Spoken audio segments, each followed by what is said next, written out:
ఈ నెల కార్తీక మాసం గురించి కొన్ని విషయాలు తెలుసుకుందాం.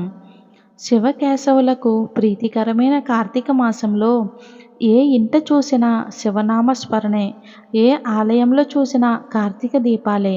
వ్యాస మహర్షి రచించిన స్కంద పురాణం ప్రకారం కార్తీక మాసం హరిహరాదులకు అత్యంత ప్రీతికరమైనది. కార్తీక మాసంలో చేసే స్నానం, దీపం, పూజ, దానం విశిష్ట ఫలితాలను ఇస్తాయని నమ్మకం. శివ శివ అంటూ నామస్మరణ చేసిన, కార్తీక దామోదర అంటూ కీర్తించిన శుభ ఫలితాలు అభిస్తాయని విశ్వాసం.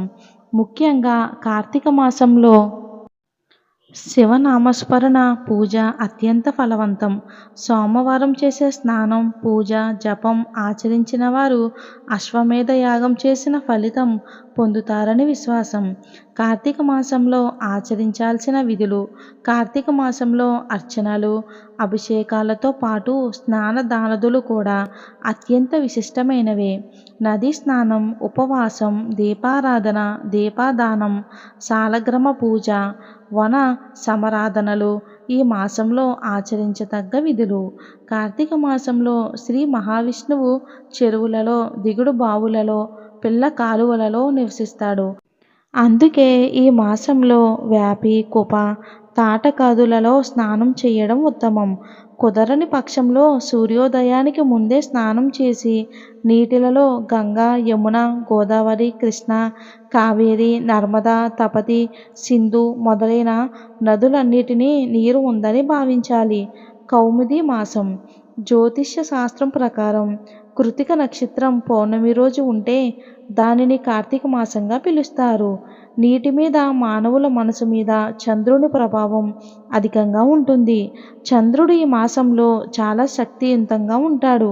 అందుకే ఈ కార్తీక మాసాన్ని కౌముది మాసం అని కూడా అంటారు. ఈ తిథులు ప్రత్యేకం.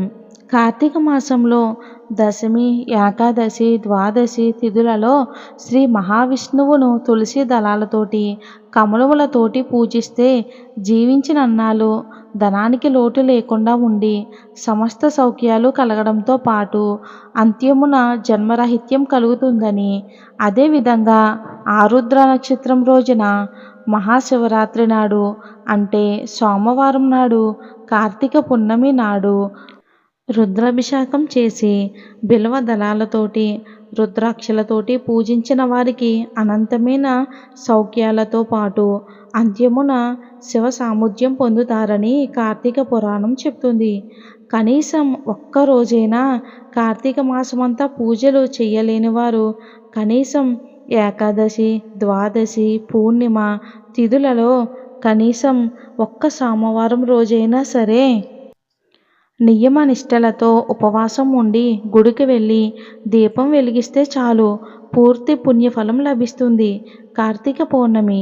కార్తీక పౌర్ణమి నాడు పగలంతా ఉపవాసం ఉండి రుద్రాభిషేకం చేయించి శివాలయంలో మట్టి ప్రమిదలలో 365 ఒత్తులను ఆవు నేతితో వెలిగిస్తే సమస్త పాపాలు భస్మీ పటాలమై ఇహలోకంలో సర్వ సౌఖ్యాలను అనుభవించి అంత్యంలో పుణ్యలోకాలు పొందుతారని కార్తీక పురాణంలో అనేక గాథలు, ఇతివృత్తాలు, ఉపకథలు చెప్తున్నాయి. క్షీరాబ్ది ద్వాదశి వ్రతం. కార్తీక శుద్ధి ద్వాదశి రోజు క్షీరాబ్ది ద్వాదశి పేరిట తులసి చెట్టు, ఉసిరి చెట్టు లక్ష్మీనారాయణులుగా భావించి కళ్యాణం చేస్తారు. కార్తీక పురాణం విశిష్టత. కార్తీక మాసం నెల రోజులు కార్తీక పురాణం విన్నా, చదివినా అత్యంత పుణ్యం. వనభోజనాలు. కార్తీక మాసంలో విశేషంగా ఆచరించే వనభోజనాలు సాంప్రదాయం ఈనాటిది కాదు. ఎవరైతే కార్తీక మాసంలో వనభోజనం చేస్తారో వాళ్ళకి ఉత్తమ గతులు కలుగుతాయని శాస్త్రవచనం. ఇవి నిషిద్ధం. పరమ పవిత్రమైన కార్తీక మాసంలో తామసం కలిగించే ఉల్లి, వెల్లుల్లి, మద్యం, మాంసం జోలికి పోరాదు. ఎవరికి ద్రోహం చేయరాదు. ఎప్పుడూ కూడా పాపపు ఆలోచనలు చేయకూడదు. దైవదూషణ తగదు.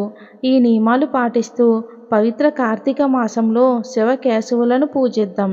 శివ సాయుధ్యాన్ని, వైకుంఠ ప్రాప్తిని పొందుదాం. ఓం నమః శివాయ. ఓం శ్రీ కార్తీక దామోదరాయ నమః.